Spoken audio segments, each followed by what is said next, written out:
Alors, bonjour, je suis M. Louis-Florence Kouzike Santoti, la recteur, je suis candidat président de la République pour les élections de 2028. J'ai réagi à travers cette vidéo consécutivement à l'intervention très sage et intelligente de l'honorable Bitakwira, Justin, que je salue, sûrement il va suivre cette vidéo. C'était à l'occasion de l'investiture du gouvernement. Il a pu rappeler que les 4 espaces linguistiques de notre pays ont pu gérer le pays. Les Bakongo ont géré, les Bangala ont géré, les Baswahili ont géré, les Balouba aussi ont géré. Là, c'est toute la République qui a presque géré. Il reste maintenant à voir en 2028 la relève de la suite de la gestion du pays va partir dans quel espace linguistique. C'est très sage et intelligent cette intervention de l'honorable Bitakwira que j'ai découvert dans cette sagesse aussitôt. Bon, alors moi j'ai une petite contribution, il reste modeste. Ok? Regardez. On a commencé par les Bakongo, on a fini par les Balou. Maintenant, il faut reprendre les choses à zéro. Nous allons recommencer par les Bakongo. Mais même dans les Bakongo, il y a un débat. Il y a des souches et des souches, je veux dire, au sein de Bakongo, il y a dans l'ouest des blocs. Même dans l'ouest, il y a un débat. C'était le Congo central. Mes frères et sœurs de Congo central que je salue en passant, qui ont géré avec notre feu patriarche Kassavoubou. Maintenant, c'est le tour du Grand Bandundu. Et même dans le Bandundu, il y a aussi un débat. Parce que il y aura plusieurs candidats à président pour les élections de 2028 pour le compte de l'espace Grand Bandundu. Nous allons nous asseoir. Moi-même, je suis candidat. Il y a plusieurs candidats du reste légitimes qui ont le droit de s'exprimer. Nous allons nous asseoir. Nous allons organiser les primaires. Nous irons à Kikwit ou à Bandundu-Ville. Ça, c'est un conseil que je donne à tous les politiques de l'espace Grand Bandundu. Nous devons aller rentrer, organiser les primaires pour qu'un seul candidat soit porté par toute la province et par le bloc ouest, donc le Bakongo, de manière à être porté, présenté comme candidat au niveau national. Je vous rassure, si on doit partir de cette logique-là, il n'y aura plus, c'est une façon pour nous de diminuer la crise de légitimité. Parce qu'en dépit de tout, les différentes crises de légitimité ne nous aident pas à avancer en tant qu'État et en tant que peuple. Non seulement pour la construction et le développement du pays, mais aussi ça casse l'élan de l'unité et de la cohésion nationale. Voilà pourquoi, dans la sagesse bantou, notamment Congo et Mbala, je voudrais proposer une alternative. Que la République nous laisse, nous aussi cette fois-ci, le Bandundu, vous présenter un candidat. Un candidat que la majorité va soutenir, mais qui partira des critères. Parce qu'il n'est pas seulement question d'être issu du Bandundu pour être candidat aimé par le peuple, mais on va aussi définir les critériums. Les critères qui concourent au choix du candidat idéaliste qui doit mettre d'accord toute la République. Donc, je conclue en disant qu'il est bon que le Bandundu se prépare cette fois-ci pour gérer le pays en présentant les candidats, et un candidat qui sera accepté par l'espace national. Donc, si mon intervention va rencontrer les avis et considérations des uns des autres, je voudrais que vous puissiez réagir. C'est légitime, c'est démocratique et c'est constitutionnel. Donc, tous les politiciens du Bandundu, en 2027, nous allons nous retrouver au niveau des primaires pour présenter le candidat commun de la province pour les comptes de l'espace Congo, notamment l'Ouest, avec les concours de Nombambuta Bantu du Congo central. Alors, merci beaucoup pour ceux qui vont suivre cette vidéo. C'est une intervention, c'est une réaction à l'intervention de l'honorable Bitakwira que je salue. Et je vais proposer d'ailleurs que quand nous mettrons en place la commission générale d'examen et d'adoption du profil du candidat, honorable Bitakwira, nous pouvons l'adopter comme faisant partie des sages qui devraient nous aider à enrichir cette pensée qui du reste n'est pas seulement géopolitique, mais aussi constitutionnelle, parce que l'équilibre géopolitique voudrait aussi la représentation nationale, n'est pas seulement au niveau du gouvernement, mais aussi au niveau de toutes les fonctions d'État. Je vous aime beaucoup. Je suis M. Louis-François Santoti, la recteur. Je rappelle le candidat président de la République pour les élections de 2028. Je vous remercie. Alors, bonjour, bonjour. Merci de cet échange que nous allons avoir. Je m'appelle M. Louis-François Santoti, la recteur. Je suis candidat président de la République pour les élections de 2028. J'ai fait cette petite vidéo parce que la dernière semaine, je n'ai pas pu produire des émissions comme ça a été dans mes habitudes, simplement pour la bonne raison et la simple, que nous étions concentrés dans la rédaction de notre programme de gouvernance pour les élections de 2028. Un travail de fond qui ne nous a pas permis d'être très permanent dans les médias. Je crois qu'à partir de lundi, nous relançons nos productions.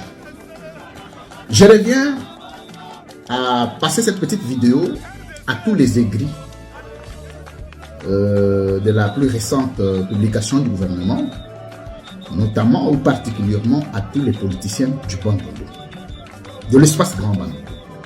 Je voudrais vous dire, chers amis, chers grands frères, excusez-moi, je vais être un peu plus dur et cru avec vous aujourd'hui, et surtout les politiciens du Bandundu, c'est que vous êtes ridicules. Les politiciens du Bandundu sont très très ridicules. Pourquoi je dis qu'ils sont ridicules?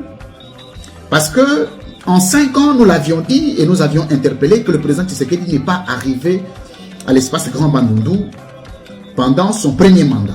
Jamais. C'était déjà un message de sabotage et de manque de respect pour le peuple qu'il avait aussi une partie voté, parce qu'il faut le reconnaître, il y a quand même le 2 ou 3% de la population du Bandundu qui avait voté le président Tshisekedi en 2018.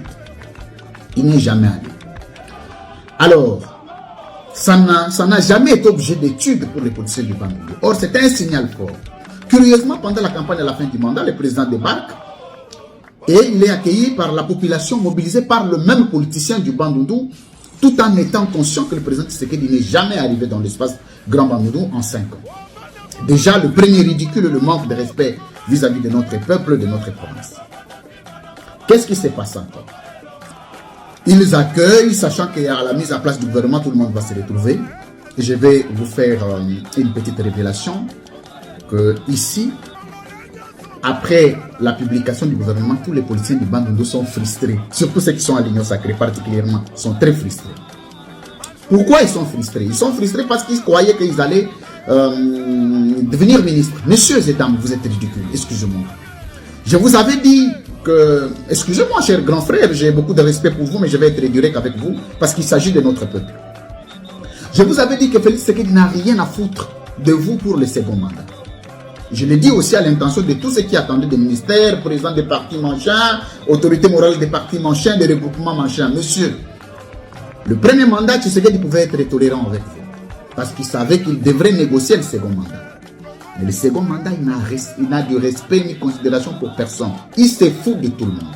Qui veut, sorte. Parce qu'il sait qu'il est à son dernier mandat. Il n'a plus à plaider sur la cause de quiconque, ni à demander à quiconque. Pour preuve, on a mis en place le gouvernement pour l'espace Grand Bandundu, un seul ministère. Pour l'espace Congo central, je crois, 1 ou 2. Pour le Maniema, aucun ministère. Je ne sais pas, la province du Maniema a fait quoi. J'ai pitié pour ces gens. Alors, qu'est-ce qui se passe? Les politiciens maintenant sont dans les réunions, surtout du Bandundu. Je m'adresse d'abord aujourd'hui aux politiciens du Bandundu. Ils sont dans les réunions, pour parler pour loi, monsieur. Vous savez que l'espace Grand Bandundu, le cœur politique de l'espace Grand Bandundu, c'est le Koulou. Et le cœur politique de la province du Koulou, c'est le Massimanimba. Mais le Massimanimba n'a pas participé aux élections. Et tous les leaders de Massimanimba ont été sapés, ont été démystifiés à la plus petite expression réduite. Tout simplement parce que on va avoir contrôle de vous. Où vous allez partir maintenant. Je vais vous faire une petite révélation, messieurs, dames, chers grands frères de l'espace Grand Bandundu, vous qui vous dites politiciens. Le Bandundu était très hostile à Joseph Kabila, très opposé à Joseph Kabila, très radical à Joseph Kabila. Mais Joseph Kabila a donné 2 fois l'Assemblée nationale au Bandundu, 2 fois la primature au Bandundu. Le ministère, n'en parlons pas. Et les administrations publiques les entreprises publiques de l'État, n'en parlons pas. Nonobstant les positions hostiles qu'avait la province du Bandundu vis-à-vis de Joseph Kabila.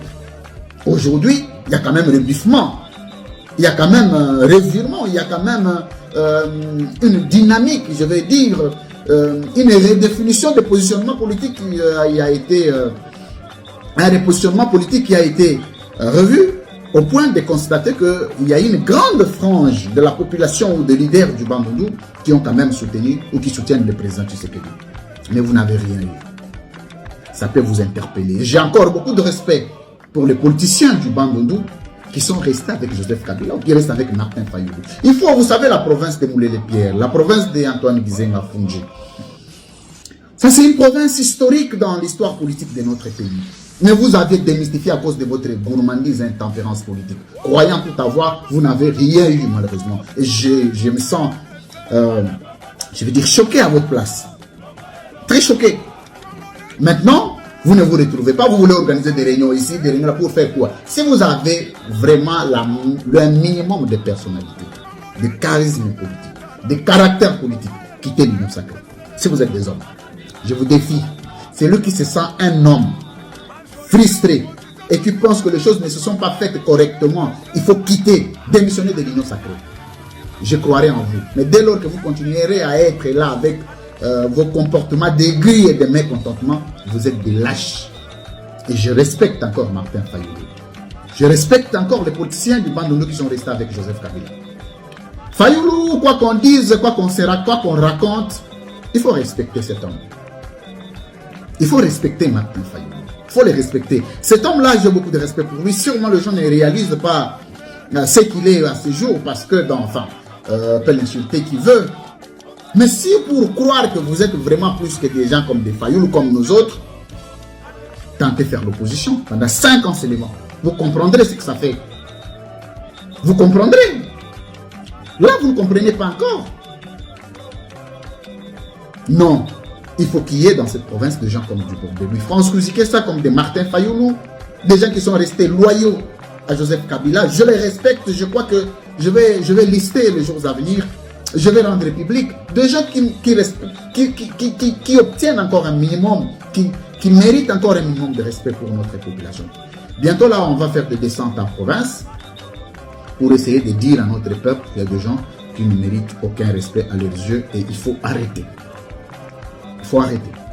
Vous avez montré vos limites, cher grand frère, cher papa, et à ce jour, vous n'avez plus rien à prouver. Tout ce qui vous reste, c'est faire la retraite politique et laisser la classe politique à nous seuls qui devions exercer la vie politique avec responsabilité, avec nationalisme et patriotisme, avec un minimum de moralité, mais aussi de responsabilité et d'éthique. C'est le plus important. Pour le reste, mais bon, je vous aime beaucoup, c'était la petite vérité à vous dire.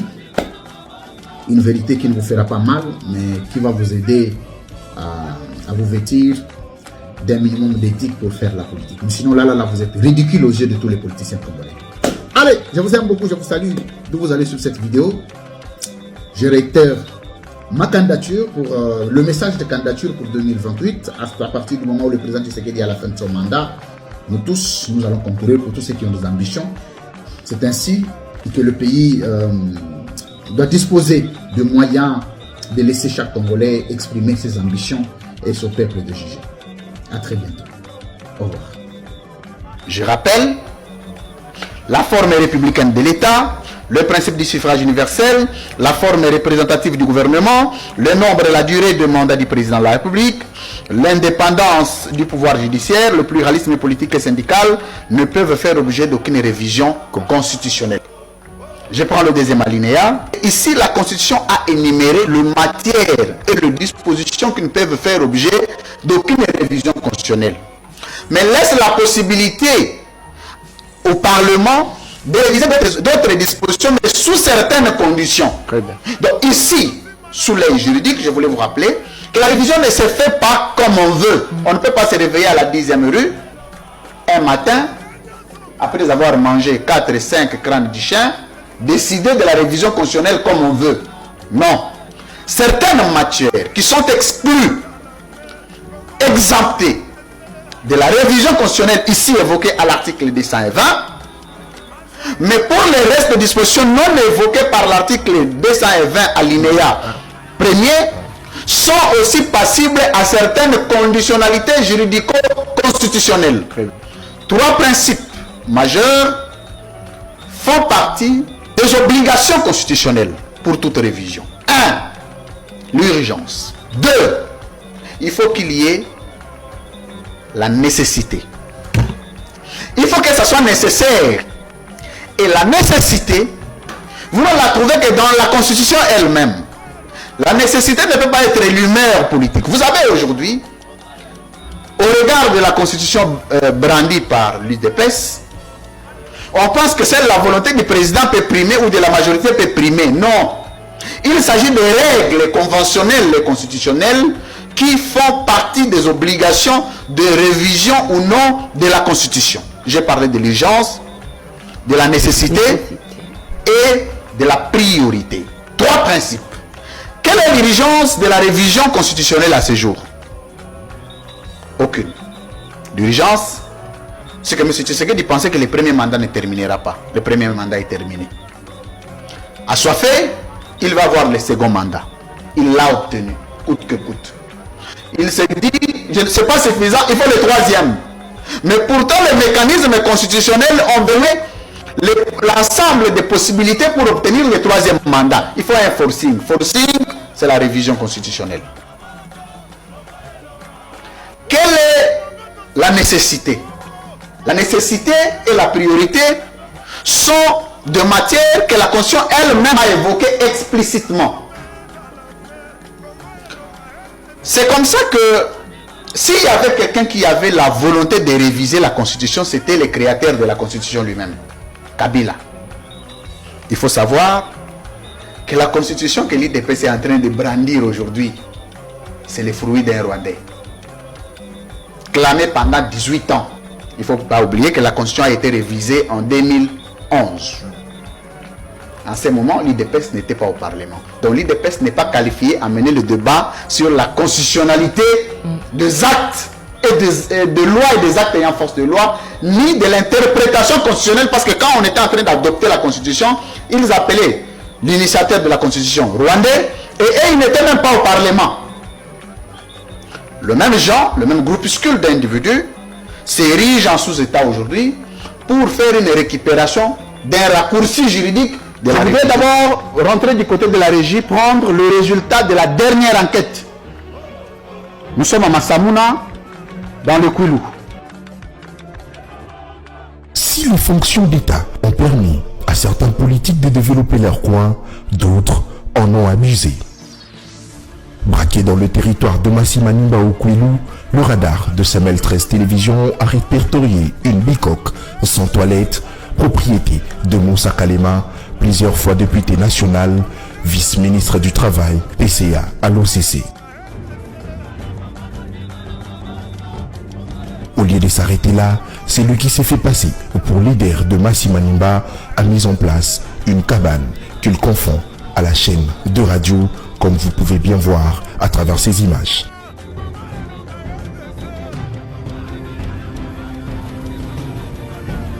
Après avoir dévoilé la maisonnette en pleine brousse de l'ancien président de l'Assemblée nationale, Olivier Kamitatou Aboulungu, cette fois, c'est le tour de notre comédien politique Moussa Kalema. Tous deux incapables de contribuer au développement de leur propre province, le Kwilu, malgré les multiples fonctions d'État qu'ils ont occupées, le Congo leur a tout donné. En retour, ils l'ont trahi, n'est-ce pas? L'ennemi du Congo n'est rien d'autre que l'homme congolais. Les enquêtes se poursuivent. Awa objectif ezali que vous ne pouvez pas prétendre aimer les Kinois. Je trouve ça incohérent. Tu prétends aimer les Kinois, tu les appelles, tu les rassembles, matinée politique avec des Kinois.